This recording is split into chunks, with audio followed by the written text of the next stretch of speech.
পাবনার আশ্রয়ণ প্রকল্পের ৭টি ঘর ভেঙে দিয়ে জমি দখল করে নিয়েছে স্থানীয় একটি প্রভাবশালী চক্র। শুধু ঘর নয়, লুট করা হয়েছে ঘরের দরজা, জানালা, টিনের চাল। অথচ এতগুলো ঘর গুড়িয়ে দেওয়ার ৫ মাসেও টনক নড়েনি প্রশাসনের। ঘর হারিয়ে বাঁধের ওপর কোনো মতে বেঁচে আছে আশ্রয়নের মানুষগুলো। অবশ্য ৫ মাস পর এসে জেলা প্রশাসন বলছে তদন্ত করে তারা ব্যবস্থা নেবে।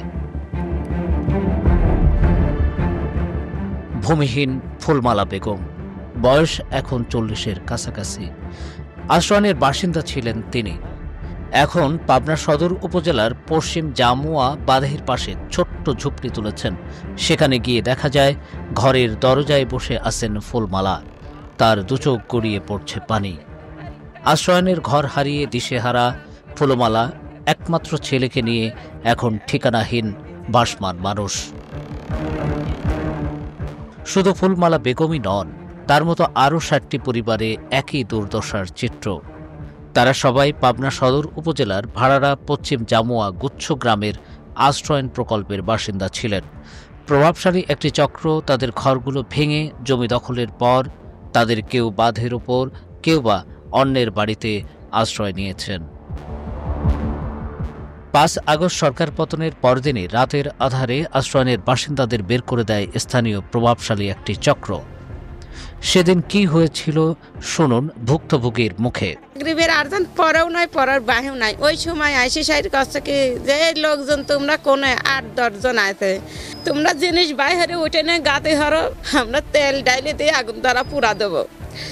এই কথা জান কইলে আমরা সকলে যাবো পারি শিক্ষিত উঠেছি যে আমরা এখন কোনে যাবো। শিখতে পারি লাগলাম সেন কয় কি তোমার কি বাপের জায়গা যে সারি জাতি ময় হতেছে, তোমরা এখন উঠে চলে যাও, আমারও জায়গা আমার বুঝে লিবে দাও। বাড়িতে তো মনে করি ওই বৃষ্টির মধ্যে যেমন মনে করেন সংসার জিনিস এখন তো ভাবে মনে করেন অর্ধেক জিনিস নিজে পাইছি, আর মনে করেন অর্ধেক জিনিস মনে করেন যে কি লিয়ে আসছি পাই নাই আর কি। উঠেনের পর শিক্ষের পাড়ে কামতেছি যে আমার ছাল ফলে কোনে যাব। তা সরকার যে জায়গা দিয়েছে আমার অন্য জায়গা দিক, ওই জায়গার পর দিলে পরে আমার মেরে ফেলা দেবে। আশ্রয়নের ঘর গুড়িয়ে দেওয়ার সঙ্গে যারা জড়িত অভিযুক্ত ব্যক্তির সঙ্গে কথা হয় রাজিমবিডি.com-এর। জমিওয়ালারা আগাম ভাঙে চলে নাই, ভাঙে চলে যারা গেছে তারাও লেছে, অন্য লোকও নিয়ে গেছে। এই জায়গা জমি সম্পূর্ণ আমাদের বাপদাদার। ৫ই আগস্টে যে সরকার পতনটা ঘটে, তারপরেও যারা ছিল তার সম্পূর্ণ ছিল হচ্ছে সাইদের ক্যাডার বাহিনীগুলো। তো তারা মূলত বের হয়ে যায় এবং ভাঙচুর চালায় যাতে দোষটা আসে আমাদের ঘাড়ে। আমাদের বাপদাদার এক একজনের বয়স হচ্ছে ৭০-৮০ প্লাস। তারা কখনো এগুলো ভাঙতে পারবে? কোনো সময় সম্ভব না। আর আমি একটা স্টুডেন্ট, আমি ঢাকায় পড়াশোনা করি, আমি এখানে এসে ভাঙবো? কোনো মতেই সম্ভব না। আশ্রয়নের অসহায় পরিবারগুলো নিয়ে কথা হয় ভাড়ারা ইউনিয়ন পরিষদ চেয়ারম্যানের সঙ্গে। তার বক্তব্য এমন: তাদের সরকার ২% করে জায়গা দলিল মূল্যে রেজিস্ট্রেশন করে দিয়ে তাদেরকে একটা করে ঘর প্রকল্প বরাদ্দ করে দেওয়া হয়েছে। এখন জমিওয়ালার সাথে সরকারের কি বাচ্চা সেটা আমার দেখার বিষয় না। আমি মনে করি এই লোকজনগুলোকে অনতিবিলম্বে যে কোনো জায়গা যে কোনো অবস্থাতে পুনর্বাসন করা জরুরি দরকার।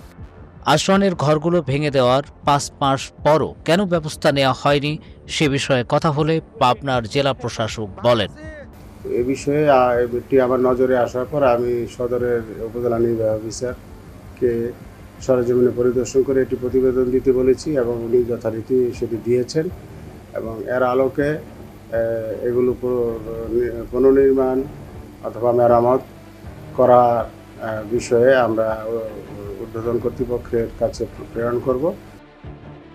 পাবনা সদর উপজেলা প্রশাসনের তথ্য অনুযায়ী ওই আশ্রয়ণ প্রকল্পের প্রতিটি ঘর নির্মাণে খরচ হয় ১,৭১,০০০ টাকা। সে হিসেবে ৬০টি ঘর নির্মাণে সরকারের ব্যয় হয়েছিল ১,২,৬০,০০০ টাকা।